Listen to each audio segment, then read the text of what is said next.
5 million ZX Spectrums sold. A generation of British children learned to code on a £125 black box with rubber keys and a rainbow stripe. Sinclair Research earned £102 million in revenue and a knighthood for its founder, the self-taught engineer who'd put a computer in every living room in Britain. Then he built the thing he'd always wanted to build. A battery-powered plastic tricycle assembled in a washing machine factory in South Wales. Batteries that died in 7 minutes at the launch event. A motor that couldn't climb a hill. 14,000 built, 5,000 sold. £7 million lost. Within 18 months, the entire computer empire was sold to a rival for £5 million. A pound for every Spectrum ever made. The Hoover factory at Merthyr Tydfil, where those tricycles were assembled, closed for the last time on New Year's Eve 2025. Approved for demolition.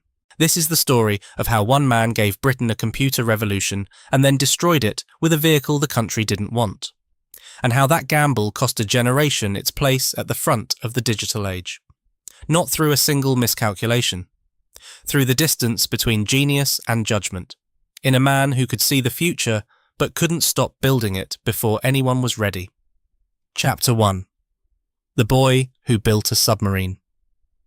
The story begins not in a laboratory or a boardroom, but in a semi-detached house in Richmond, Surrey, in the years after the war. A household where building things wasn't a hobby, it was what Sinclairs did. Clive Miles Sinclair was born on the 30th of July 1940, the eldest of 3 children, into a family where engineering ran through the generations like a trade passed from hand to hand. His grandfather George had been a naval architect at Vickers, designing the vessels that carried the Royal Navy through 2 world wars. His father was a mechanical engineer. The boy inherited the instinct, but not the patience for formal instruction. He taught himself. By 12, he'd built a working radio circuit from salvaged components. Not a kit. Not a school project supervised by a patient teacher. A circuit he'd designed himself, following principles he'd absorbed from technical journals borrowed from his father's shelf. At 14, he built a functioning submarine, a one-man vessel powered by an engine he'd assembled, tested on the Thames. The neighbours thought it was eccentric. His family thought it was entirely normal. This was what Sinclairs did. And then, at 15, something that would echo across the next 4 decades of British industrial history. Clive Sinclair built a small single-seat electric car. A vehicle powered by batteries, steered by one person, designed to be as small as engineering would allow. He was a schoolboy. The vehicle was crude. But the idea, the obsession, was already fully formed. The miniature electric vehicle. The thing he'd spend the rest of his life trying to perfect. The thing that would 30 years later destroy everything he built. He attended Boxgrove Preparatory School and then St George's College in Weybridge, where he was bright enough to coast and restless enough to resent the curriculum. He left at 17 without completing his A-levels. Not because he'd failed, because he couldn't see the point. The things he wanted to learn weren't on any syllabus. What he wanted to learn was electronics. And he taught himself, not through courses or apprenticeships, but through the particular method that would define his entire career. Reading everything available, understanding the principles, then building something smaller, cheaper, and more elegant than anyone thought possible. His first job was as a technical journalist at Practical Wireless magazine, writing articles about radio circuits for hobbyists. He was good at it. More importantly, it paid. And the pay mattered because Clive Sinclair had already decided what he was going to do with his life. He was going to start a company. He was going to build things, small things, things that did what expensive things did, but for a fraction of the cost. He funded it by writing more articles, frantically, evenings and weekends, and by borrowing £50. £50. The sum that would seed a company whose revenue would one day reach 102 million. The sum that would put a computer in every British living room. The sum that, in a roundabout and devastating way, would eventually fund a plastic tricycle assembled in a washing machine factory in South Wales. In 1961, at 21 years old, working evenings from a rented room in London, selling radio kits by mail order, Clive Sinclair founded Sinclair Radionics Limited. The date was the 25th of July, 5 days before his 21st birthday. It was the beginning of something. Though what it was the beginning of, triumph or tragedy, revolution or catastrophe, depended entirely on which of Clive Sinclair's obsessions you followed. Chapter 2. The Matchbox Radio. The first years were lean. Sinclair kept his day job at Practical Wireless and worked evenings on radionics, assembling kits at a desk, packing them into envelopes, walking them to the post office. The first product, the Sinclair Micro Amplifier, launched in December 1962, was contracted out to Cambridge consultants for assembly. It sold respectably. Not spectacularly. But it proved the model. Design something clever, make it small, price it aggressively, sell it by mail. By 1963, Sinclair had produced his first radio, the Sinclair Slimline, a kit-form receiver priced at 49 shillings and sixpence. Cheap enough for hobbyists, small enough to impress. Then in 1967, the Micromatic, billed with characteristic confidence as the world's smallest radio. It sold steadily until 1971. By 1967, company turnover had reached £100,000, and Sinclair had moved the operation to Cambridge, the city that would become synonymous with his name. But radios weren't the point. Radios were the apprenticeship. The real ambition was always miniaturization itself, making complex things impossibly small. And in 1972, Sinclair found the product that proved the principle could print money.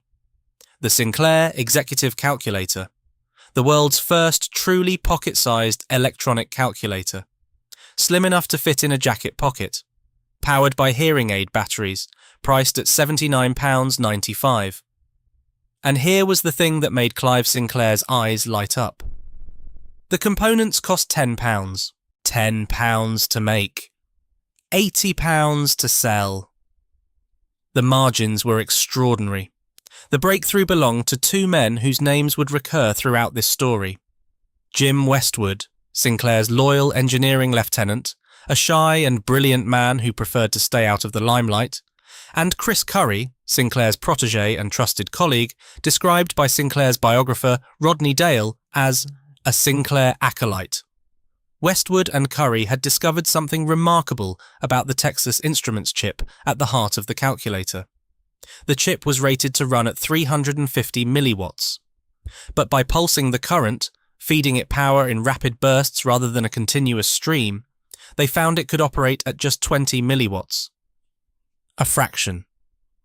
A 20th of the specified power draw.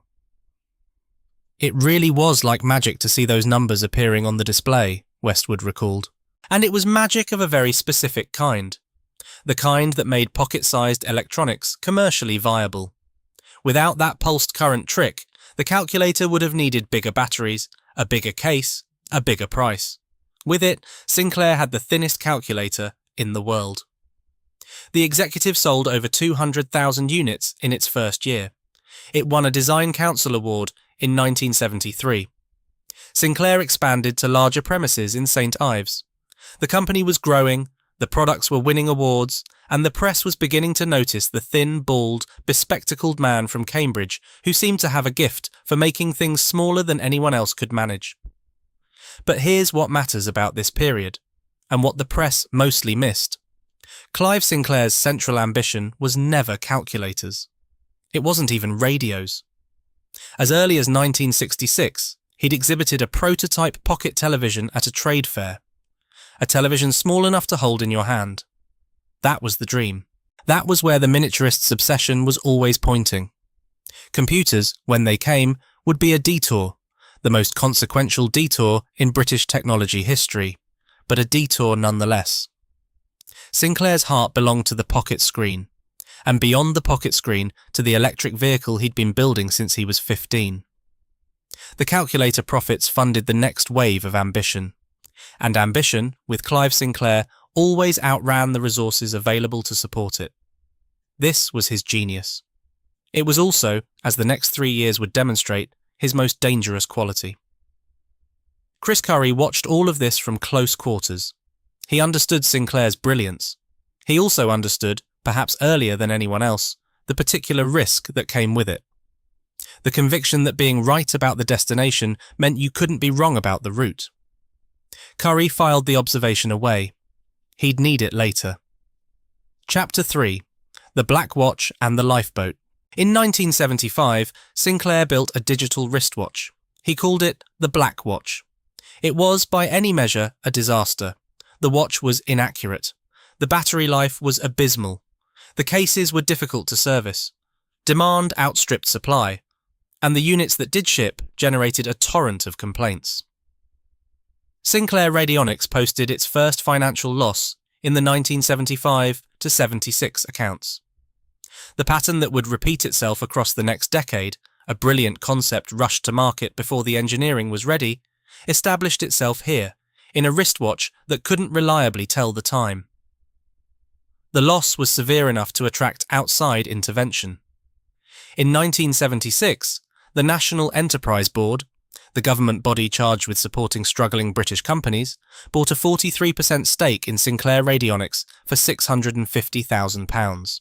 They brought in Norman Hewitt as managing director, a steadying hand imposed from outside to manage a company whose founder had no interest in being managed. Sinclair's response was to double down on the pocket television. The Microvision TV-1A launched in January 1977 at £99.95.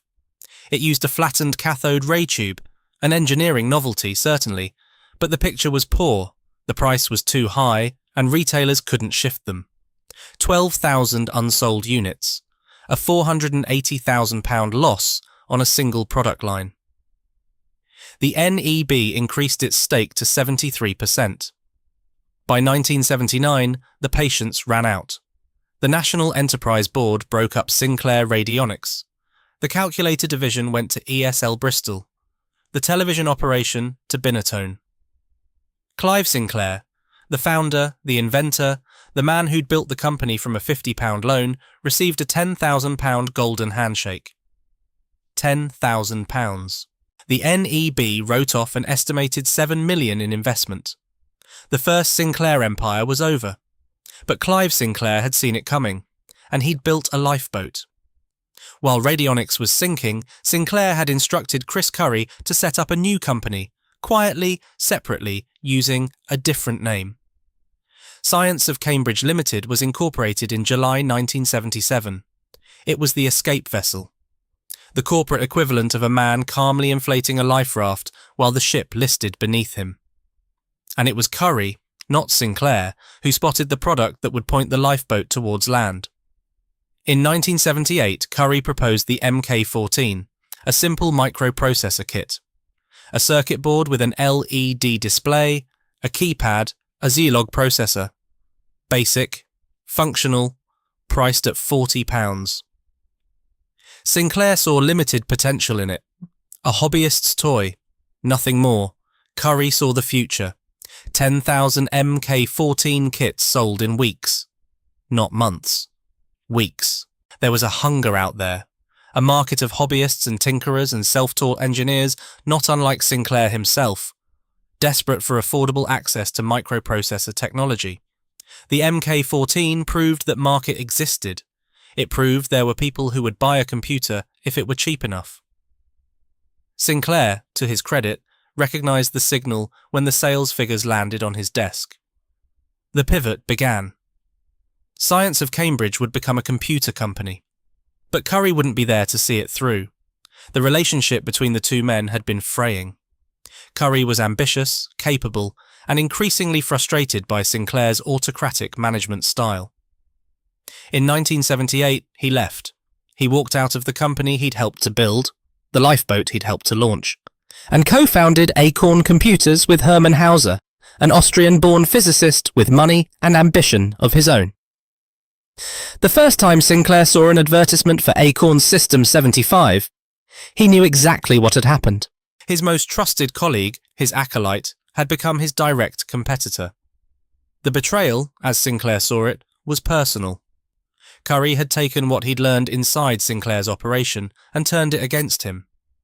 What Sinclair didn't yet understand was that this rivalry, Sinclair versus Acorn, Sinclair versus Curry, would shape the next decade of British computing. It would determine which company got the BBC contract. It would determine which company survived. And the ghost of it would linger long after both companies were gone, because the chip architecture that emerged from Acorn's ashes, a little thing called ARM, would one day power virtually every smartphone on Earth. But that was decades away. In 1979, Sinclair had a tiny company, a proven market for cheap computing kits, and one fewer trusted colleague. He renamed Science of Cambridge. The new name, Sinclair Research Limited.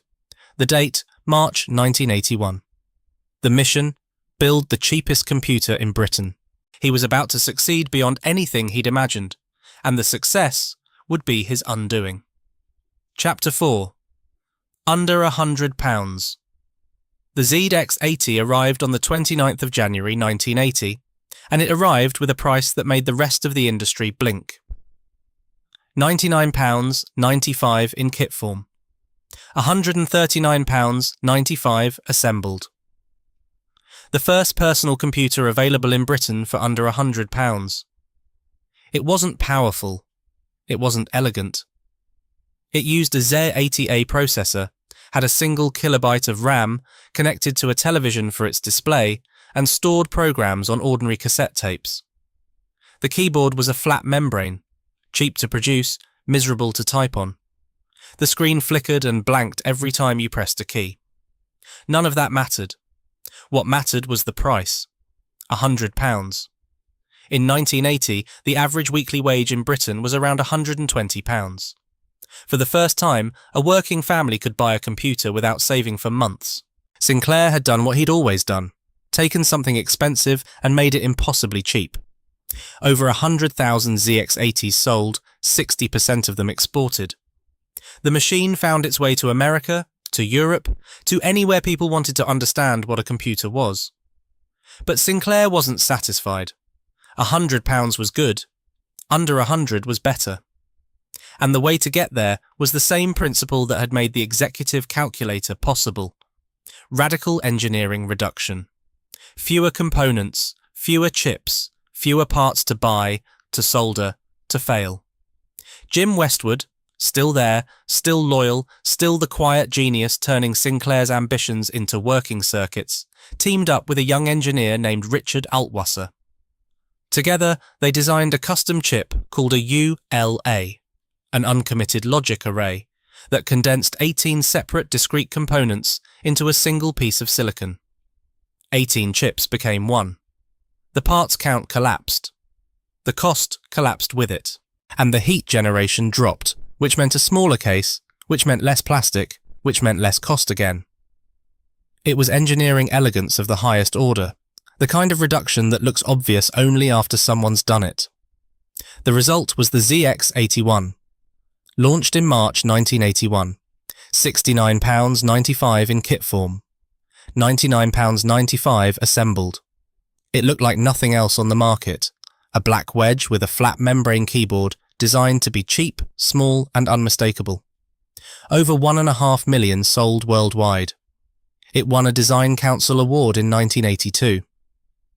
Manufacturing was contracted to the Timex Corporation in Dundee, Scotland, a city that needed the work. Timex had been making watches in Dundee since 1946. Now its production lines were assembling computers, creating employment in a community where manufacturing jobs were already under pressure. It was a pattern that would repeat. Sinclair's decisions, made in Cambridge, creating consequences in industrial towns hundreds of miles away. The ZX81 made Sinclair rich. It made computing accessible. And it attracted the attention of the BBC.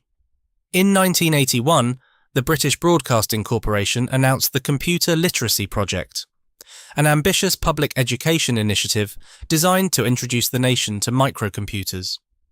The BBC needed a machine to carry its name, a BBC Micro. Both Sinclair and Acorn competed for the contract. Acorn won. Chris Curry, Sinclair's former protégé, the man who'd built the lifeboat, proposed the MK14 and then walked out, had beaten his old mentor to the most prestigious contract in British computing. Herman Hauser's money and Curry's technical instinct had produced a machine the BBC preferred. The BBC Micro would go into schools, onto television programmes, into the national consciousness, carrying Acorn's name instead of Sinclair's. Sinclair was furious. Not professionally disappointed, furious. He felt personally betrayed. The BBC, as he saw it, had unfairly anointed his competitor. He accused the corporation of bias. He accused Acorn of being unable to compete without the BBC logo propping it up. The rage was public, sustained, and deeply felt. But Sinclair didn't need the BBC. He had something the BBC Micro couldn't match: a price point. The ZX81 at £100 was half the cost of the BBC Micro, and the machine he was about to launch would change the equation entirely. Chapter 5: The Rainbow Stripe. On the 23rd of April 1982, Sinclair Research launched the ZX Spectrum, and a generation's relationship with technology changed overnight. Two models, 16 kilobytes of RAM at £125, 48 kilobytes at £175, named for its colour capability, the first Sinclair machine that could display colours on a television screen. 8 colours, each in 2 brightness levels. It wasn't much by any standard except the one that mattered. It was enough. The industrial design was by Rick Dickinson, a quiet, meticulous designer who understood that the Spectrum needed to look like the future, not like a hobbyist's kit.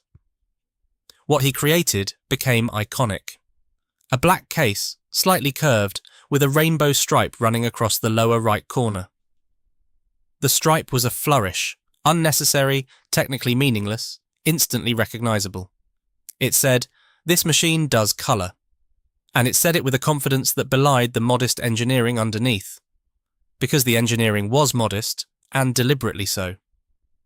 Richard Altwasser, the same engineer who'd co-designed the ZX81's revolutionary ULA, devised the Spectrum's colour system, 8 bits per character position. The entire colour display architecture used less than 7 kilobytes of memory, leaving over 9 kilobytes free for programs even on the cheaper 16 kilobyte model. It was classic. Sinclair thinking, find the cheapest possible way to achieve the effect. Never mind that colours bled between character squares, the infamous attribute clash that would become the Spectrum's most recognisable visual quirk. Never mind that the sound was a single-channel beeper that could produce only 1 note at a time. The limitations were real, but the price was right, and the price was everything. There was a moment of engineering serendipity during development that deserves its place in the story. When the Ferranti ULA die, the custom chip at the Spectrum's heart, was being tested, a rogue piece of dust had settled on the silicon during manufacture. That speck of particulate happened to bridge an otherwise unconnected trace layer. And it was this accidental connection that allowed Altwasser to verify that the chip design actually worked. A piece of dust. A random event in a clean room that wasn't quite clean enough. Manufacturing serendipity that helped launch the machine that would sell 5 million units. Initially, the Spectrum was available only by mail order, and the backlogs were enormous. Sinclair's fulfillment operation, never the company's strength, buckled under the demand. Customers waited weeks, then months. Letters of complaint stacked up. But eventually, the Spectrum reached the high street, W.H. Smith, Boots, Dixon's. The black box with the rainbow stripe appeared on shelves next to cassette tapes and magazines, priced at less than a week's average wages. And it sold. And sold. And sold. The Commodore 64, the Spectrum's most serious international rival, launched in the UK in 1983 at £399, more than double the Spectrum's price.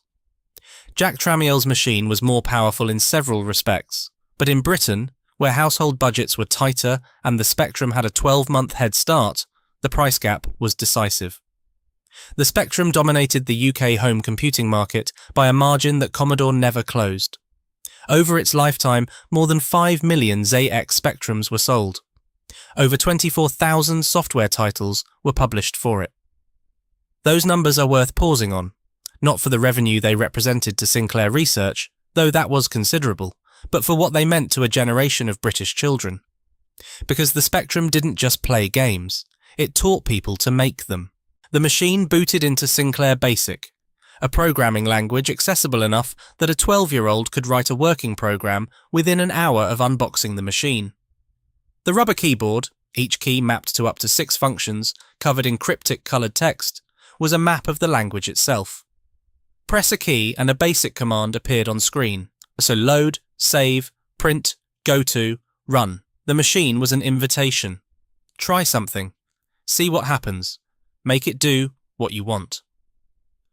Matthew Smith was 17 years old when he created Manic Miner, the game that brought in-game music to the Spectrum, a technical feat that involved exploiting the beeper in ways Sinclair's engineers hadn't imagined. 17. Working in a bedroom.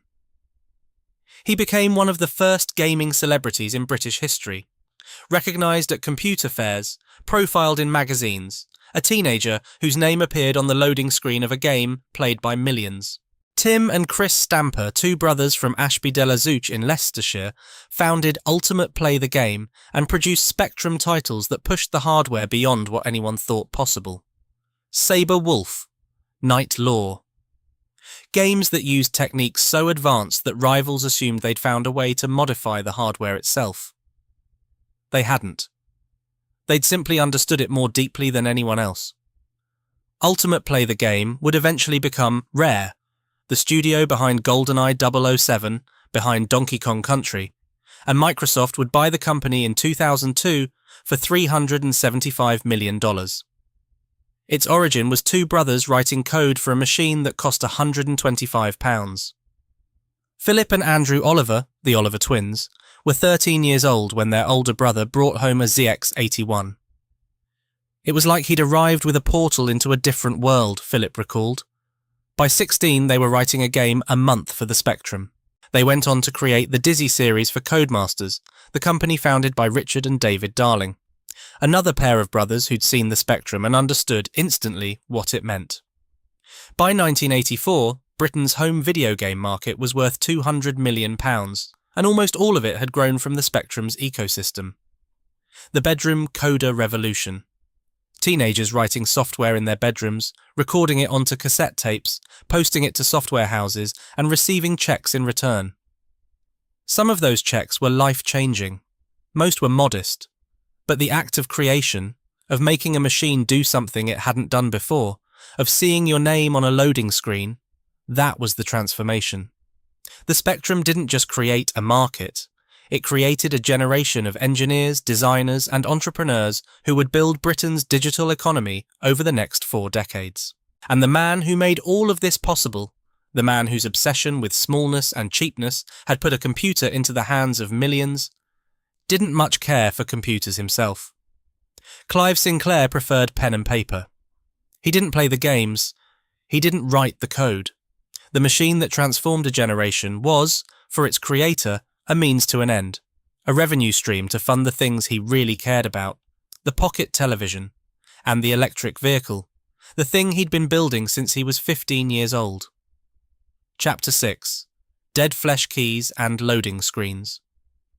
To understand what the Spectrum meant, you have to understand what it was like to use one. Not the specifications, those were modest by any standard. The experience, the ritual. It began with the television. Not a monitor, a television. The family television, in most cases, because the Spectrum didn't come with its own screen and most households didn't have a second set, which meant negotiation, pleading, a careful calculation of when Dad wouldn't want to watch the news and Mum wouldn't want Coronation Street. The Spectrum's first lesson in computing was, for many of its users, a lesson in diplomacy. You plugged the machine into the aerial socket on the back of the set and tuned to a spare channel. The screen flickered, rolled, then resolved into a stark image, black background, white text, a copyright notice, and at the bottom, a flashing cursor. The machine was waiting. It was ready. The question was whether you were. If you wanted to play a game, you loaded it from a cassette tape. You pressed load, then quotation marks, then the name of the program, then quotation marks again, then enter. Then you pressed play on the cassette recorder, an ordinary audio cassette recorder, the kind used for recording music off the radio, and waited. What came out of the recorder was a sound that every Spectrum owner can reproduce from memory 30 years later. A screech. A warbling, atonal shriek of data encoded as audio running at 1300 baud. Not fast, not pleasant. The loading process took 3 to 5 minutes for a typical game, sometimes longer. And it could fail. A dirty tape head, a slightly misaligned azimuth, a bump to the recorder. Any of these would corrupt the data, and you'd have to rewind and start again. The loading process taught patience in a way that no modern technology demands. But while you waited, the screen came alive. The Spectrum's loading routine displayed whatever the programmer had placed at the start of the tape, usually a title screen built from the Spectrum's limited colour palette, drawing itself line by line from top to bottom. Red, yellow, cyan, green, magenta, bright clashing colours filling the screen in horizontal bands as the data streamed in. The anticipation was part of the experience. You watched the image assemble itself, and you listened to the screech of the cassette, and you hoped. You hoped it wouldn't crash. You hoped the tape was good. You hoped. When it worked, when the loading screen completed and the game began, there was a satisfaction entirely lost to modern computing, where loading is instantaneous and invisible. You'd earned it. You'd negotiated the television, connected the cables, typed the command, pressed play, and waited. The game, whatever it was, felt like a reward. The keyboard was another matter entirely. Rivals called the Spectrum's rubber keys dead flesh keys, a description that was cruel, accurate, and oddly memorable. The keys had almost no travel. Pressing them felt like pressing your finger into a damp sponge. There was no click, no tactile confirmation that your input had registered. You learned to type by faith, trusting the machine had heard you. Each key was responsible for up to 6 different functions, depending on which modifier key you held. The keyboard surface was covered in tiny colour-coded legends, red for keywords in cursor mode, green for function codes, white for the letter itself. It looked like a crib sheet for an arcane language, which is precisely what it was.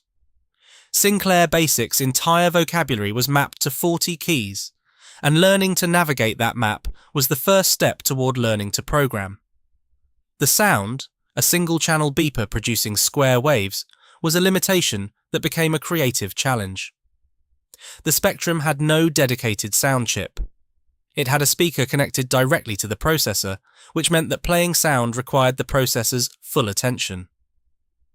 Music during gameplay was, technically, impossible. The processor couldn't drive the game and the sound simultaneously, which made it all the more remarkable when Matthew Smith figured out how to interleave the two in Manic Minor, a trick of precise timing that produced recognisable, rhythmic music while sprites moved across the screen. He'd found a gap in the impossible, and the games themselves. Over 24,000 software titles published across the Spectrum's lifetime. Manic Minor, Jet Set Willy, Elite, School Days. Daley Thompson's Decathlon, which taught a generation that waggling a joystick as fast as physically possible was a form of athletic training. The Hobbit, a text adventure whose parser was so ambitious it could understand sentences like, "Ask Thorin to carry the rope," and so unreliable that Thorin would frequently sit down and start singing about gold instead of doing what you'd asked. The games were cheap. Cassette tapes sold in high street shops, W.H. Smith, Boots, John Menzies, for as little as £1.99. Budget labels like Mastertronic and Firebird specialised in titles at that price. Even full-price releases rarely exceeded £9.99. A teenager with pocket money could buy a new game every week. Several, if they chose the budget range. This was the crucial economic fact of the Spectrum ecosystem. The games were so affordable that the market could sustain thousands of titles, produced by hundreds of developers, sold through ordinary retail channels. Nothing else in British entertainment worked this way. Not records, not books, not cinema tickets. Only Spectrum games achieved this combination of volume, variety, and affordability. And alongside the games, the magazines. Crash Magazine, loud, irreverent, essential. Your Sinclair. Witty, slightly anarchic, with a readership fiercely loyal to the platform. Sinclair User, the official-ish publication, more measured in tone. These weren't just review outlets, they were communities. Letters, pages ran for pages. Readers debated, argued, shared tips, and occasionally published program listings, lines of basic code printed in the magazine that you could type into your Spectrum yourself, line by painstaking line, creating a working program from nothing but ink on paper and hours of careful keystrokes.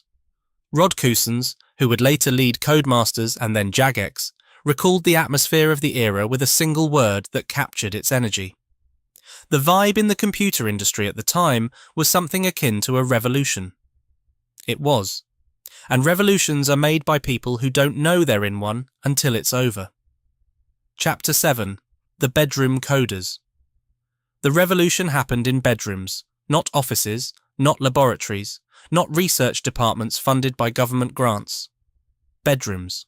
Specifically, the bedrooms of British teenagers who'd received a ZX Spectrum for Christmas and discovered, somewhere between the cassette loading screech and the dead flesh keyboard, that they could make the machine do things it hadn't done before. The bedroom coder phenomenon is, in hindsight, one of the most remarkable episodes in British cultural history. It produced no manifesto. It had no leader. It operated outside any institutional framework. No schools taught it, no companies organised it, no government programme encouraged it. It simply happened, spontaneously, in thousands of homes across the country because the machine was cheap enough to own and simple enough to program that a bright 13-year-old could start creating software within days of unboxing it. The Oliver twins, Philip and Andrew, were that 13-year-old twice over. Their older brother brought home a ZX81, and the world shifted. It was like he'd arrived with a portal into a different world, Philip recalled. They taught themselves to program. They studied the manuals. They pored over magazine listings. By 16, they were writing a game a month for the Spectrum, submitting cassette tapes to publishers, and receiving checks in return. They went on to create the Dizzy series for Codemasters, platforming adventures starring an egg, which sold millions of copies and became one of the defining franchises of the 8-bit era. The Stamper brothers, Tim and Chris, worked from their home in Ashby-de-la-Zouch, producing games under the name Ultimate Play the Game that were so technically accomplished, so visually sophisticated, that the rest of the Spectrum development community assumed they were cheating. Saber Wolf, Attic Attack, Night Law, the game that introduced isometric 3D graphics to the Spectrum and made every other developer in Britain simultaneously amazed and despairing. They weren't cheating. They'd simply understood the hardware at a level nobody else had reached. Ultimate evolved into Rare, a studio that would produce GoldenEye 007 and Donkey Kong Country before being acquired by Microsoft in 2002 for $375 million. The Darling brothers, Richard and David, founded Codemasters from their family home, initially publishing games written by the Oliver twins and other bedroom coders. They built the company into one of Britain's most successful games publishers, eventually taking it public. The origin story was the same: 2 young men, a Spectrum, and an instinct for what the market wanted. And then there were the lone creators. Jeff Minter, who wrote psychedelic shooters and talked about llamas with a sincerity that made him a cult figure. Sandy White, who created Ant Attack, the first isometric game on the Spectrum, set in a city called Antishire, that looked like a brutalist architect's fever dream. John Rittman, whose matchday football game was so addictive it ruined friendships and homework schedules in equal measure. The games these people created reflected the world of the people creating them. They were teenage, idiosyncratic, frequently bizarre. Trashman cast you as a bin man dodging traffic. School Days put you in a comprehensive school full of pixelated bullies and swats. Deus Ex Machina featured spoken-word narration by Ian Dury. The synopses on the cassette inlays were often misspelled, occasionally incomprehensible, always earnest. This was not a corporate product pipeline. This was creative chaos, thousands of individuals making whatever they wanted, however they wanted, and finding out within weeks whether the market wanted it too. What the Spectrum created, without intending to and without anyone quite noticing at the time, was the seedbed of Britain's modern games industry. The skills learned on those rubber keyboards, programming discipline, creative problem-solving within tight constraints, the instinct for what makes a game compulsive, transferred directly into the professional industry that grew through the 1990s and 2000s. Dundee, where Timex had manufactured the Spectrum, developed a games industry cluster that included DMEMA Design, the studio that created Lemmings, and then Grand Theft Auto, later renamed Rockstar North. The connection was direct. The manufacturing town that built the hardware became the creative town that built the software. The bedroom coder generation didn't know they were building an industry. They thought they were playing. They were playing. But the play was serious, and the skills it built were real, and the companies that emerged from those bedrooms, Rare, Codemasters, Rockstar, would go on to generate billions in revenue and employ thousands of people. All of it traceable, in a direct and unbroken line, to a £125 black box with a rainbow stripe and a keyboard that felt like dead flesh. Chapter 8. Britain's Tech King. In March 1982, Sinclair Research reported its annual results.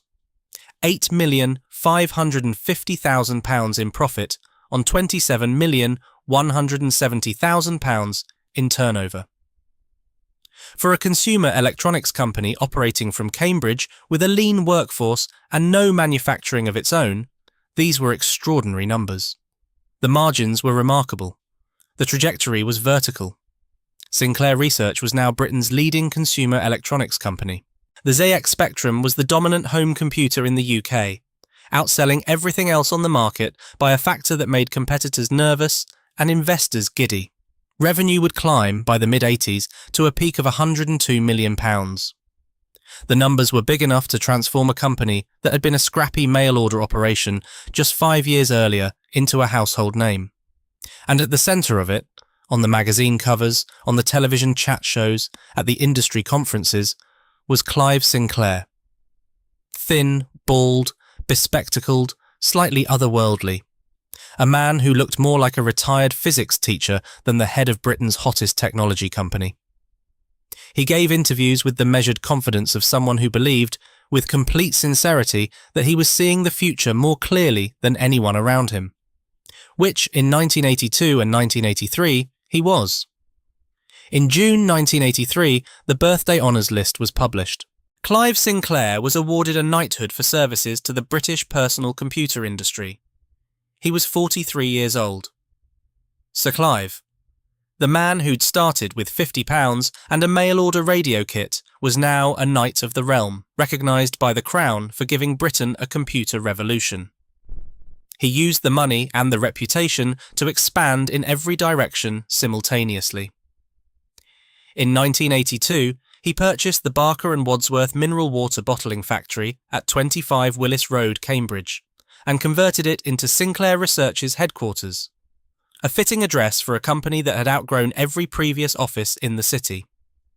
Then, in 1983, he purchased Milton Hall, a grand property outside Cambridge, for £2 million. This became Metalab, Sinclair's private research centre, dedicated to projects that most people in 1983 would have considered science fiction. Metalab was pursuing artificial intelligence research.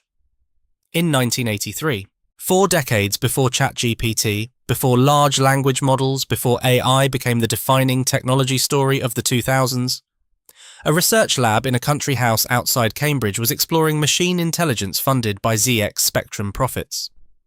The lab was also working on wafer-scale integration, an attempt to build entire computer systems on a single silicon wafer rather than individual chips.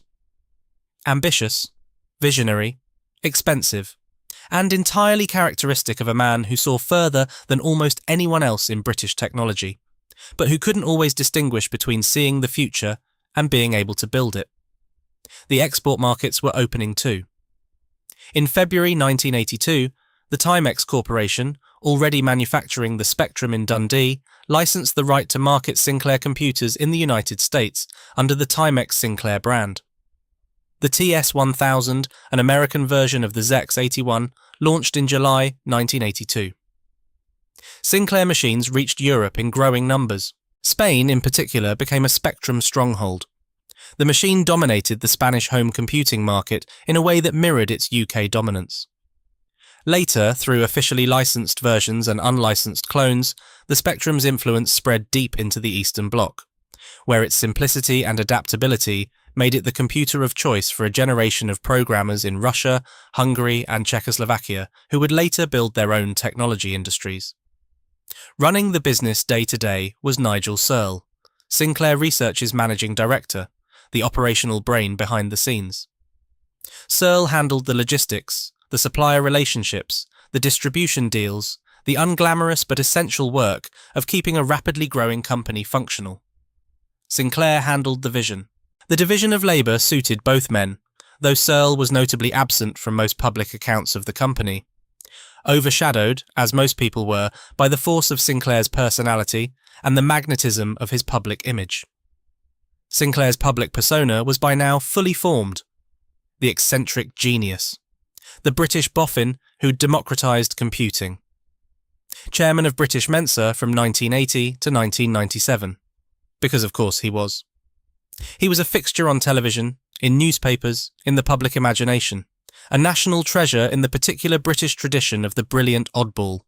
Not slick, not corporate, not polished, but undeniably, self-evidently clever. The kind of person Britain liked to celebrate, at least while they were winning. And in 1983, Clive Sinclair was winning everything. The knighthood, the profits, the femme, the export deals pals, the research lab pursuing the future, a computer in millions of homes, a generation learning to code on his machines.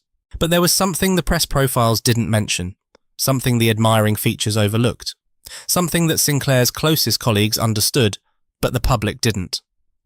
Clive Sinclair's heart was never really in computers. Jim Westwood, the man who'd been with Sinclair from the calculator days, the quiet engineer who made the wild ideas work, would later recall that, almost from their first meeting, Sinclair's central ambition had been the pocket television, and beyond the television, the electric vehicle, the thing he'd built at 15, the thing he'd never stopped thinking about. Computers were the engine that generated the money. The money was for something else. The public didn't see this. The press didn't report it. But in March 1983, the same year as the knighthood, the same year as the record profits, Sinclair quietly formed a new company. Sinclair Vehicles Limited. A separate entity. A separate ambition. The business that earned the knighthood was already, in Sinclair's own mind, secondary to the business that would destroy it. Chapter 9. The Knighthood and the Cliff Edge. 1983. The Summit. The year everything was as good as it would ever be. Stand at that moment and look in every direction. The view is magnificent. Spectrum sales booming. Revenue climbing toward its peak. Metalab funded and staffed. The knighthood still fresh. Export markets expanding. The bedroom coders generating a software ecosystem that was making the Spectrum more valuable with every game published. Sinclair Research was, by any commercial measure, the most important consumer technology company in Britain. But the edges were fraying. And the fraying was visible to anyone who cared to look. Late in 1983, the Timex Sinclair venture in America collapsed. The TS-1000 and its successors had failed to break through against Commodore's aggressive pricing in the US market. Jack Tramiel, Commodore's founder, fought price wars with the focused brutality of a man who'd survived Auschwitz and had no interest in gentlemanly competition. Timex pulled out. The American market, the market that could have made Sinclair a global giant, was lost. It was a warning sign. It went largely unheeded. In September 1983, Sinclair launched the TV-80 pocket television, the device he'd been dreaming about since the 1960s. It used a flattened cathode ray tube, an engineering achievement, certainly, and it cost Sinclair £4 million to develop. It sold 15,000 units, 15,000 units against £4 million in development costs. The economics were catastrophic. But the product was real, and Sinclair could hold it in his hand, and it was small. And for Clive Sinclair, smallness had always been its own justification. Meanwhile, inside Sinclair Research, work had begun on the machine that was supposed to carry the company into the next phase of computing. The QL, Quantum Leap. A business computer aimed at the professional market, a direct challenge to the IBM PC, which was rapidly establishing itself as the standard for serious computing. The QL used a Motorola 68008 processor and a pair of proprietary microdrives for storage. It was ambitious. It was, in Sinclair's telling, the future. The QL wouldn't be announced until January 1984. But the decisions being made about it in late 1983, the shortcuts, the compromises, the refusal to delay launch until the product was ready, were already shaping what would happen next. And alongside the QL in the same building, consuming the same finite pool of engineering talent and management attention, was the other project. The secret project. The Vehicle Project. Sinclair Vehicles Limited, formed in March 1983, was now actively developing what Sinclair believed would be his masterpiece. Not a computer. Not a television. A vehicle. An electric vehicle. The thing he'd been building since he was a schoolboy in Richmond. The two most ambitious projects in Sinclair's history, the QL and the electric vehicle, were being developed simultaneously. Both were massively ambitious. Both were under-resourced. Both were drawing capital and attention from the one business that was actually making money, the ZX Spectrum. The golden goose was being bled to feed two very hungry chicks, and nobody inside the company had the authority or the inclination to tell Sir Clive that he was attempting too much. Because that was the other thing about 1983, the year of the knighthood, the year of the summit. It was also the year when the quality that had made Clive Sinclair great, the absolute conviction that he could see the future, became the quality that would unmake him. Conviction without constraint. Vision without a brake pedal. The genius and the flaw were the same trait, seen from different angles, and the cliff was right there, just ahead, hidden by the view from the summit. The contemporary press saw none of it. The profiles were glowing. The share analysts were bullish. There was talk of a public offering. Sinclair Research shares floated on the stock exchange, the culmination of a journey from £50 to £100 million. Plans were drawn up. Dates were discussed. The future looked boundless. It wasn't. Chapter 10. The Quantum Leap. That wasn't. The Sinclair QL was announced on the 12th of January 1984. The name stood for Quantum Leap. It was, in retrospect, the most unfortunate product name in British computing history. The QL was Sinclair's bid for the business market, a serious computer for serious users, aimed squarely at the IBM PC. It used a Motorola 68008 processor, the little brother of the chip that powered the Apple Macintosh. It came with a suite of productivity software, word processor, spreadsheet, database, graphics, developed by Cision. It was priced at £399. On paper, the specifications were competitive. On paper, the ambition was sound. On paper, the QL should have worked. The problem was that it didn't exist. Sinclair announced the QL, took orders, promised 28-day delivery, and cashed the checks. The first units didn't ship until April, and the units that shipped were, by any professional standard, unfinished. The ROM, the permanent software that ran the machine, was too large to fit on the internal chips. The solution, if you could call it a solution, was a plastic dongle plugged into the back of the machine containing the overflow code. Engineers called it the kludge. It looked like exactly what it was, a last-minute bodge shipped to customers who'd been waiting months. The firmware was riddled with bugs. Super basic, the QL's programming language, supposedly its greatest strength, crashed, froze, and behaved unpredictably. The keyboard, redesigned from the Spectrum's rubber membrane to something harder and flatter, was described by Byte magazine as dead and unresponsive. And then there were the microdrives. The microdrives were Sinclair's alternative to floppy disks. Tiny cartridges containing a continuous loop of magnetic tape spinning at high speed inside a miniature housing. The concept was ingenious. The execution was disastrous. The tape loop stretched with use. Data was lost without warning. The cartridges were fragile. Drop one and it was finished. The read-write heads were sensitive to dust, to temperature, to alignment. Rick Dickinson, the designer who'd created the Spectrum's iconic case, had wanted to redesign the microdrive chassis specifically for the QL. He knew the existing Spectrum-era chassis wasn't adequate. The torque from the mounting screws, Dickinson warned, would twist all the boxes slightly and just slew the whole chassis off at 1 degree. It was a small misalignment. It was enough to make the drives unreliable. Sinclair overruled him. The existing chassis would be reused. It was cheaper. It was faster. And Clive Sinclair was in a hurry. He was in a hurry because he was fighting on two fronts. The QL was consuming engineering time, management attention, and money, but so was the other project, the vehicle project, running in parallel at Sinclair Vehicles Limited, drawing from the same finite pool of capital that the Spectrum was generating. Two massively ambitious products, both under-resourced, both competing for the attention of a man who believed he could see the future, but who was increasingly unable to distinguish between vision and timetable. In May 1984, the Advertising Standards Authority upheld complaints about the QL's delivery delays. Customers who'd sent checks in January were still waiting in the summer. ByTe magazine, in a September review that became infamous in the industry, described the QL as a premature baby, born too soon, not ready for the world it had been thrust into. Despite all of this, Sinclair publicly predicted the QL would be a million seller and forecast 250,000 units by year's end. The million never came. The 250,000 never came. By February 1985, QL production was suspended.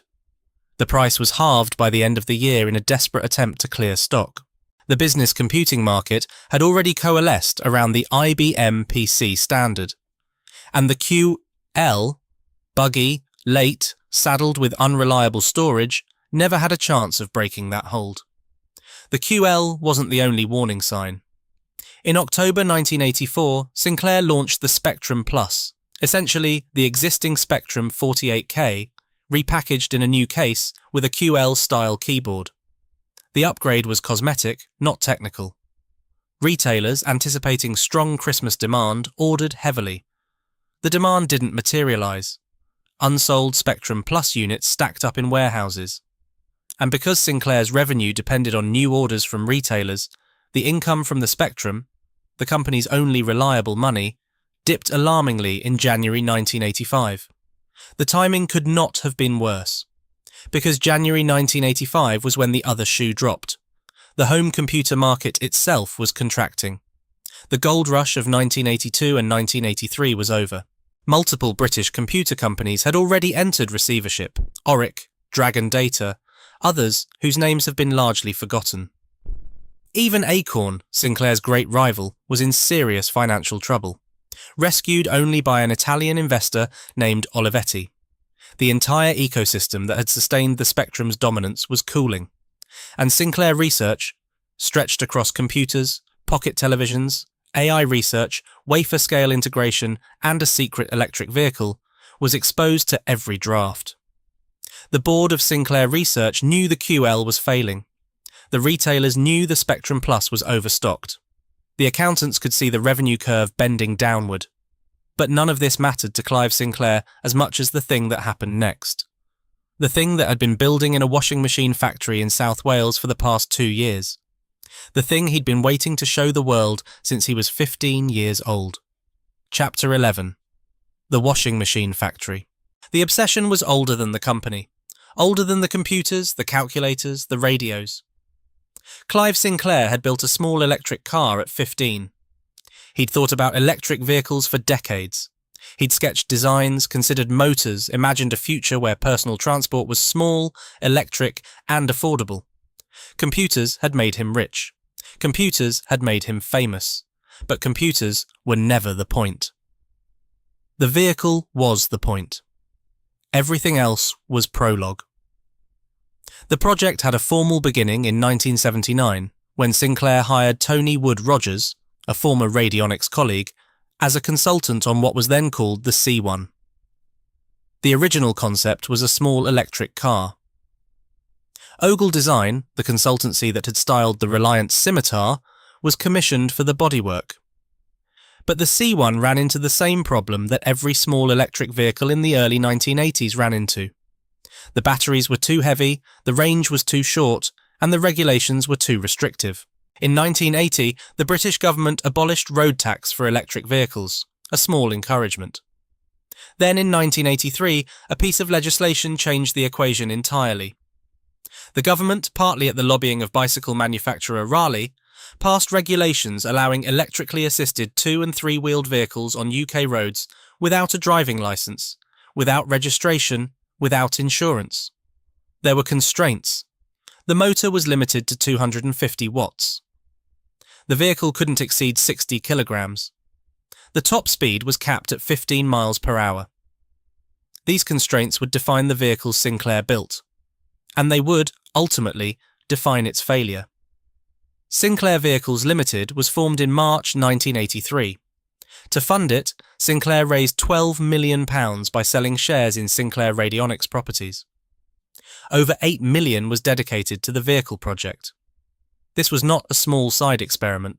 This was a multi-million-pound commitment, funded by cannibalising Sinclair's other assets, driven entirely by one man's conviction that the world was ready for what he wanted to build. The vehicle would be manufactured in Wales. In the spring of 1983, the Welsh Development Agency approached the Hoover Company about assembling Sinclair's vehicle at their factory in Pentrabach, Merthyr Tydfil. Hoover agreed. It became the principal subcontractor. The Hoover factory at Pentrabach had opened on the 19th of October 1948, built on the site of the former Plymouth Iron Works, which had closed in 1882. The factory was constructed for washing machine production, consumer appliances for the post-war British home. At its peak in the 1960s and 1970s, it employed 5,000 workers. It was the largest employer in the borough. It had its own sports teams, social clubs, a fire brigade, a library. It was, in the particular way of British industrial towns, not just a workplace, but a community. The Works hooter didn't just mark the start of a shift. It marked the rhythm of an entire town's life. Merthyr Tydfil knew what it was to depend on a single industry and then lose it. The ironworks had closed in 1882. The coal industry was in long decline. Hoover had arrived in 1948 as the next promise. The next thing that would sustain the town, employ its people, give the place a purpose. Now, in 1983, the factory was being asked to build something entirely new, a small, single-seat, battery-powered recumbent tricycle designed by a computer millionaire from Cambridge. The vehicle was called the C5. Its body was moulded from polypropylene, white plastic, shaped like a flattened lozenge. The chassis was pressed steel, designed by Lotus Cars, a name Sinclair attached prominently to the marketing, lending engineering credibility to a machine that desperately needed it. The motor was a 250-watt DC unit. And here, a local urban myth took hold in Merthyr Tydfil that has never entirely died. The story that the C5's motor was a repurposed Hoover washing machine motor. It wasn't. The motor was a purpose-designed unit built by Polymotor. But the myth tells you something about how the town understood the project. A computer man's toy, assembled on washing machine production lines, powered by what might as well have been a washing machine motor.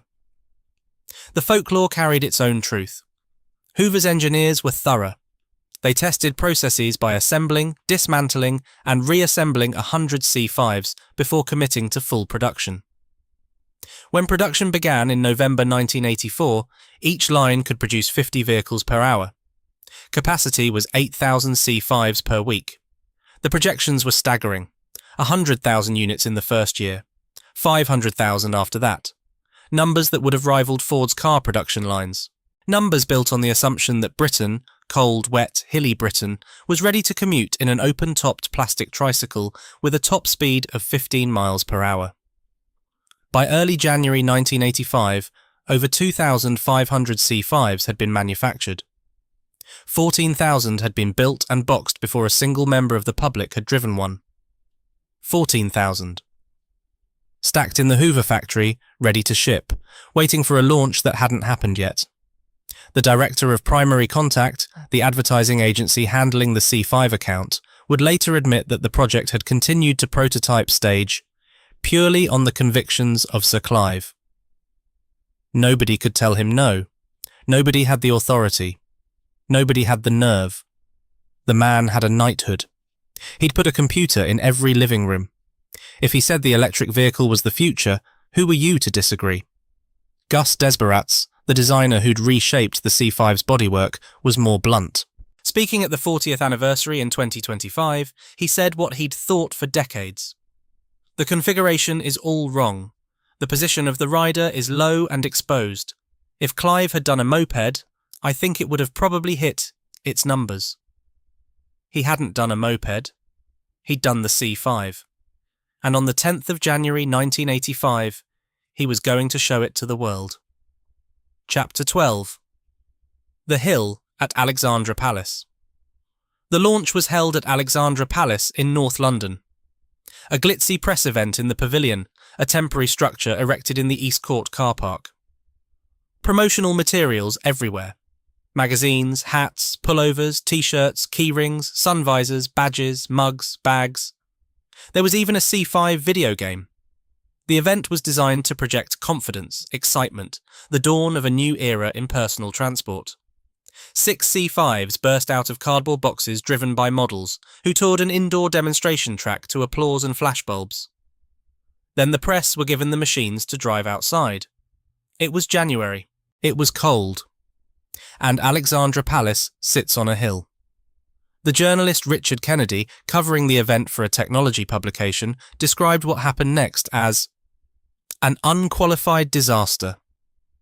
A large number of demonstration machines simply didn't work.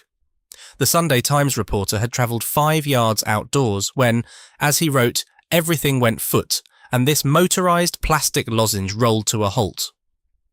The Guardian's reporter fared slightly better. The battery held for 7 minutes before dying. 7 minutes. At the manufacturer's own launch event. Your Computer magazine found that the motor couldn't power the C5 up even gentle slopes without frantic pedalling from the driver. The tricycle began emitting what the magazine described as a plaintive peep, peep noise. The sound of the motor overheating and the thermal cutout engaging. The machine was telling its driver, in the only language it had, that it couldn't do what was being asked of it. Every design flaw was maximised by the choice of date and venue. January cold reduced the lead-acid battery's range, already modest, to almost nothing. The hills around Alexandra Palace overloaded the 250-watt motor. The open cockpit, with no roof, no doors, no windscreen, exposed the driver to winter weather. The seating position was so low that the driver's eyeline was roughly level with the exhaust pipe of a passing lorry. And this was before you considered the question of what happened when a C5, travelling at 15 miles per hour, occupied the same road as a bus. James Tighe, chairman of the British Safety Council, was savage. "I am shattered," he said, "that within a few days 14-year-old children will be allowed to drive on the road in this doodle bug without a licence, without insurance, and without any form of training." Tighe later claimed to be the man entirely to blame for the failure of the Sinclair C5, a boast that overstated his role but captured the ferocity of the public backlash. Sinclair threatened to sue the British Safety Council for defamation. Nothing came of it. The public response over the following launch days was, confusingly, not entirely negative. 20,000 members of the public attended the remaining demonstration sessions at Alexandra Palace, and many of them enjoyed riding the C5 on the flat enclosed test track. The machine worked in controlled conditions. It worked on level ground. It worked when the battery was fresh and the weather was mild. The problem was that Britain is not a controlled condition. Britain is cold and wet and hilly and full of buses. Sales never materialised.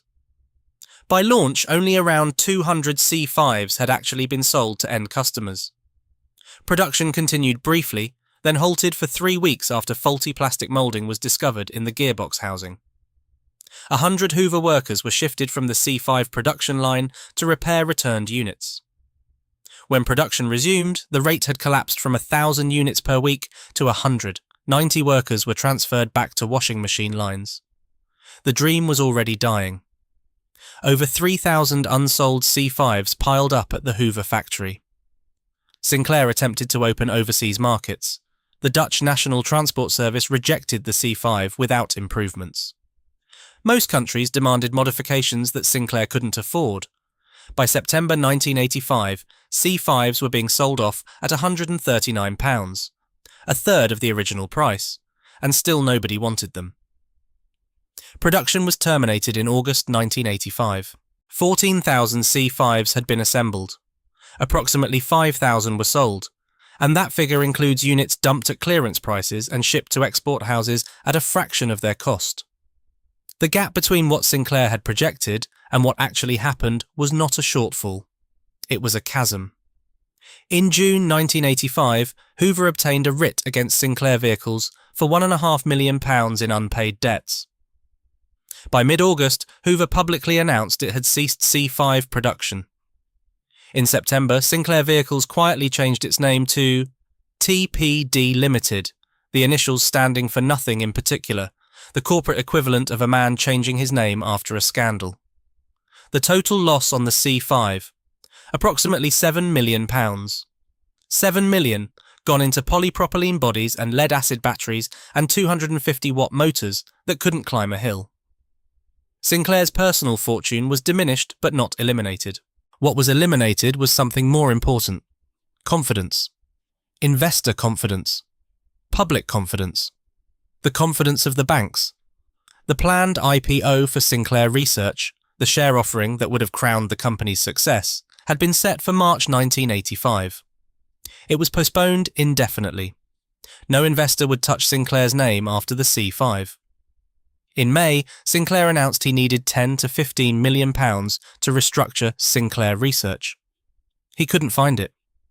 Robert Maxwell, the media baron, the man whose own financial empire would later be exposed as one of the most spectacular frauds in British corporate history, briefly appeared as a potential saviour. Through Hollis Brothers and Pergamon Press, Maxwell announced a takeover of Sinclair Research in June 1985. The deal would have made Sinclair life president. It collapsed by August. Maxwell moved on. Sinclair was alone. By December 1985, Sinclair was forced to sell the Cambridge headquarters at 25 Willis Road to Cambridgeshire County Council. The building he'd bought to house a £100 million technology company was sold to cover debts generated by a plastic tricycle. Chapter 13. £1 per Spectrum. By early 1986, Sinclair Research was effectively insolvent. Barclays Bank held a debenture over the company. The deadline was the 31st of March. Either Sinclair settled what was owed, or the bank would force administration. The company that had put a computer in every British living room was weeks from being wound up by its own bankers. The approach to Amstrad came not from Sinclair, but from his accountant. Michael Langdon of Price Waterhouse made the call, and it wasn't Amstrad he contacted first. It was Dixon's. The high street retailer was carrying millions of pounds worth of already sold Sinclair computers in its after-sales service pipeline. If Sinclair collapsed, Dixon's would be left with a support obligation and no supplier. Dixon's connected Langdon to Amstrad, not the other way around. Clive Sinclair didn't seek out Alan Sugar. The chain of desperation brought Sugar to the table. Alan Sugar was, in every meaningful sense, the anti-Sinclair. He'd been born in Hackney, East London, in 1947. He'd founded Amstrad, Alan Michael. Sugar trading, in 1968, with £100 of post office savings, selling car aerials from the back of a van. There was no interest in innovation for its own sake. No Metalab, no pocket televisions, no wafer-scale integration. Sugar made things that sold. He made them cheaply. He sold them through retailers who understood the high street. He'd listed Amstrad on the London Stock Exchange in 1980 and built it into a consumer electronics empire through sheer commercial pragmatism. He was the man with the checkbook, and he spent money only when the numbers made sense. Sugar had never met Clive Sinclair when the acquisition began. He didn't need to. While still in Hong Kong on a business trip, Sugar instructed his designer Bob Watkins to mock up a redesigned Spectrum with a built-in cassette recorder. The all-in-one-box philosophy that defined every Amstrad product. He instructed Ivor Spittle, an Amstrad employee back in London, to buy a Spectrum at Dixon's, open it up, and report back with a complete list of components and their costs. Then Sugar pressed the button on $100,000 worth of tooling for 3 new molds in Taiwan. All of this happened before any deal was signed. Before Sugar had met Sinclair. Before negotiations had formally begun. Sugar had designed the product, assessed the costs, and committed to manufacturing tooling on the basis of his own commercial instinct. The acquisition was, in practical terms, a fait accompli before the two men ever sat in the same room. Sugar flew to Dundee to meet Timex, who manufactured the Spectrum. Timex quoted a per-unit manufacturing cost. Sugar didn't believe the number. He offered £40 per unit. Timex held firm. They settled at 48. Sugar's account of the negotiation, recorded in his autobiography, has the cadence of a man who buys and sells for a living and has no patience for sentiment. The price, the terms, the deadline, the door. Then he met Barclays Bank. "In a half an hour's time, I'm going," Sugar told them. The bank, facing the alternative of administering a collapsed Sinclair Research and recovering pennies on the pound, had no leverage and knew it. The deal was announced on the 7th of April, 1986. Amstrad purchased worldwide rights to sell and manufacture all existing and future Sinclair computers. It purchased the Sinclair brand name. It purchased the intellectual property rights relating to Sinclair's entire computer product line. The price? £5 million. £5 million. For the brand, the technology, the rights, the name. £5 million for the company that had generated $102 million in peak revenue. $5 million for the machine that had sold 5 million units. £1 per Spectrum ever sold. Amstrad also purchased Sinclair's remaining stock, unsold computers sitting in warehouses, for approximately £7 million. This effectively wiped Sinclair's debt. But Sugar's commercial instinct was already working.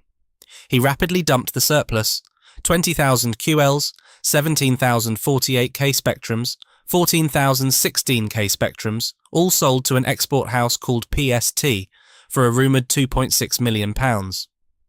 Between that sale and other surplus disposals, Amstrad recovered over £5 million, which meant in effect that Alan Sugar had acquired the Sinclair computer empire for nothing. Less than nothing.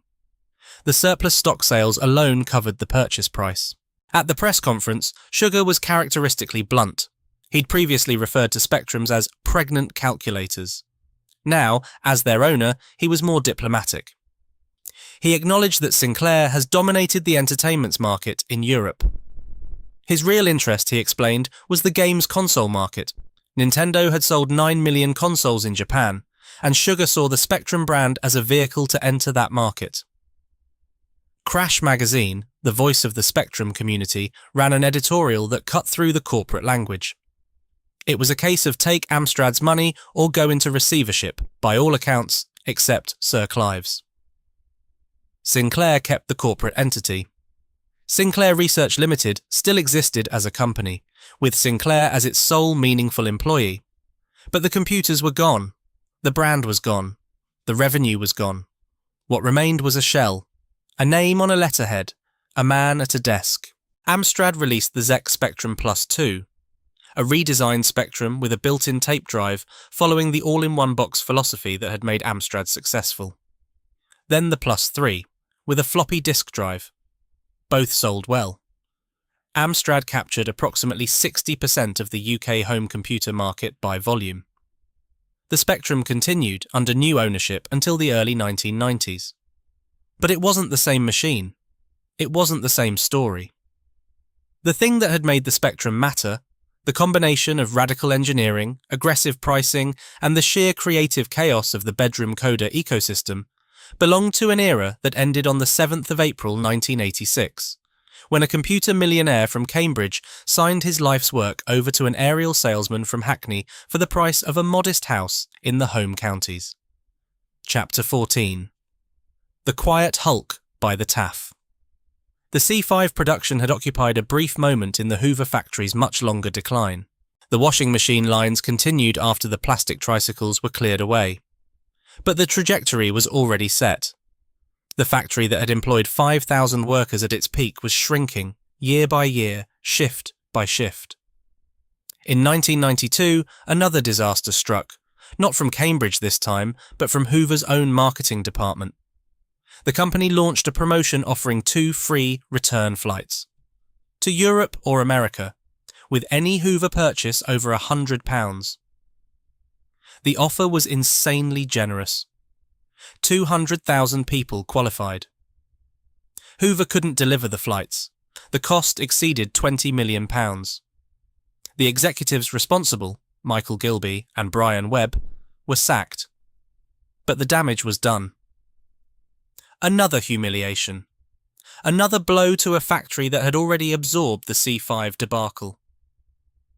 In 1995, Hoover's UK and European operations were sold to the Italian company Candy.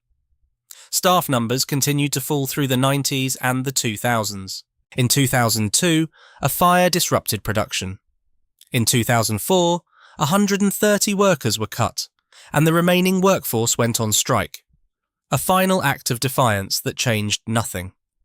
On the 13th of May 2009, the last washing machine rolled off the production line at Pentrabach.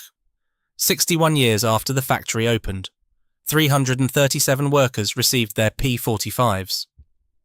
They marched through the town in a column, a quiet, dignified procession through streets that had been built around the rhythms of the factory. The sports teams, the social clubs, the fire brigade, the library, all of it gone.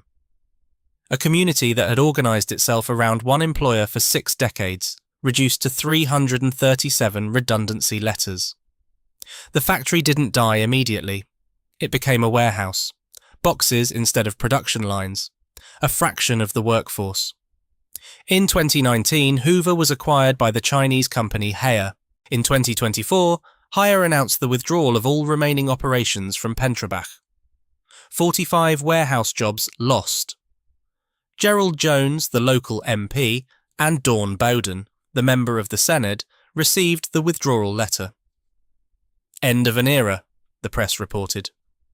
Though in truth, the era had ended years before. What was ending now was the afterimage. On the 31st of December 2025, the Hoover site at Pentrabach closed completely. In January 2026, plans were approved for the demolition of the factory and the construction of 441 homes. Some local residents had campaigned to preserve the Art Deco facade, the last visible remnant of the building's original character. The factory had no listed status. There was nothing to protect. 40 acres. A site that had made washing machines for 6 decades and plastic tricycles for 8 months. Approved for demolition. Housing where the production lines once ran. In a town that had lost its ironworks in 1882, then its coal, then its washing machines. The C5 was just one more false dawn in a century of them. And what of the man who started it all? Clive Sinclair never stopped inventing. In 1987, working with the ever-loyal Jim Westwood, he produced the Z88, a portable computer that was genuinely good, genuinely innovative, and genuinely ignored by a market that had moved on. In 1992, the Zyke, an electric bicycle. Another commercial failure, 2,000 sold. In 2010, he announced the X1, a revised C5 for the modern age. It never reached production. By 1990, Sinclair Research had been reduced to 3 people. Sinclair himself, 1 salesman, and 1 research and development employee. By 1997, only Sinclair was left. The company that had generated £102 million in revenue, that had employed hundreds, that had received a knighthood, was now one man working alone, still inventing, still believing, still Clive Sinclair. He'd married Anne Trevor Briscoe in 1962 and divorced in 1985. the year of the C5. He married Angie Bowness in 2010 and divorced in 2017. He remained, throughout, chairman of British Mensa. He remained, throughout, convinced that electric vehicles were the future. He was right about that, at least. By the time of his death, the 16th of September 2021, aged 81, after a long illness, electric vehicles were everywhere. Tesla was the most valuable car company on Earth. Governments were legislating the end of petrol. The future Sinclair had predicted in 1983 had arrived, almost exactly as he'd described it. It had just arrived without him, built by other people, in other countries, using other people's money. The tributes, when they came, were extraordinary. Not from the business world. Sinclair's commercial legacy was a cautionary tale, not a success story. The tributes came from the people who'd grown up with the Spectrum, the bedroom coders, the engineers, the game designers, the programmers who'd learned BASIC on rubber keyboards and gone on to build the digital economy. They owed their careers to the Spectrum, wrote Chris Carroll, speaking for a generation. And the legacy that might have been Sinclair's went elsewhere. Acorn Computers, his great rival, Chris Curry's company, had restructured after its own financial crisis. The processor design team was spun off as a separate entity, Advanced Risk Machines. ARM. The chip architecture born from the company Sinclair despised now powers virtually every smartphone on Earth. Apple's iPhones, Samsung's Galaxy range, every Android device. ARM is, by some measures, the most important technology company Britain has ever produced. And it came from Acorn, from Curry, from the rival. Chapter 15. The Rainbow Stripe. The ZX Spectrum didn't just sell 5 million units. It taught a generation of British children that a computer was something you could understand, something you could master, something you could make do things it wasn't supposed to do. The loading screen, the rubber keys, the screeching cassette, the rainbow stripe on a black case. These are the sensory memories of a generation, specific, indelible, shared. A Proustian trigger encoded not in the taste of a Madeleine, but in the sound of data at 1300 baud. Play that sound to anyone who owned a Spectrum and watch their face change. They're 12 again. They're sitting cross-legged in front of the television. They're waiting. Clive Sinclair never stopped believing in the things he believed in. In a 2005 interview, marking the 20th anniversary of the C5, he insisted he had no regrets and predicted that electric vehicles would become mainstream within a generation. He was right. He was right about most things, in fact. Pocket screens, electric transport, artificial intelligence. His tragedy wasn't that he was wrong about the future. His tragedy was that he was right about the future and wrong about the timing, wrong about the execution, and wrong about the one question that separates the visionary from the engineer. Can we build it now with what we have, and will anyone buy it? The bedroom coders built an industry. The games they wrote on Spectrum keyboards in bedrooms across Britain became the foundation of a sector now worth billions. Studios like Rare, like Rockstar North, like Codemasters, all traceable in a direct line to the machine Sinclair sold for £125. The skills learned on those rubber keys, thinking in code, solving problems within constraints, creating something from nothing, transferred into careers in software, in engineering, in design, in every corner of the digital economy. The Hoover factory at Merthyr Tydfil awaits demolition. 441 homes where the washing machines and the plastic tricycles were once assembled. The ironworks site that preceded it is long gone.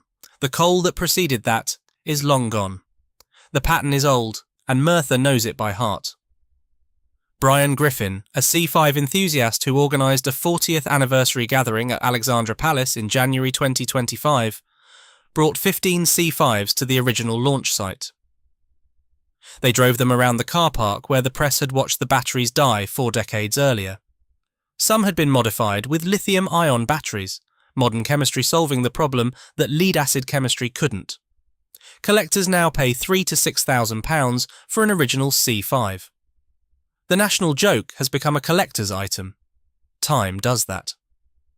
But the question that matters isn't whether the C5 was ahead of its time. The question that matters is what happened because of it. What was lost? Not a tricycle, not even a company. A possibility. The possibility that Britain's most important technology company might have survived. That the Spectrum's successor might have been built. That the country that taught a generation to code might have kept its place at the front of the digital revolution instead of watching from the audience as Silicon Valley took the stage. There's no answer to that question. There never will be. Just the question itself, hanging in the quiet air above a demolished factory in South Wales and a one-man company in Cambridge that no longer exists. And the loading screen. Building line by line. Red, yellow, cyan, green. The colours filling in from top to bottom. The screech of the cassette. The flash of the rainbow stripe. The last thing a generation of British children saw before the game began.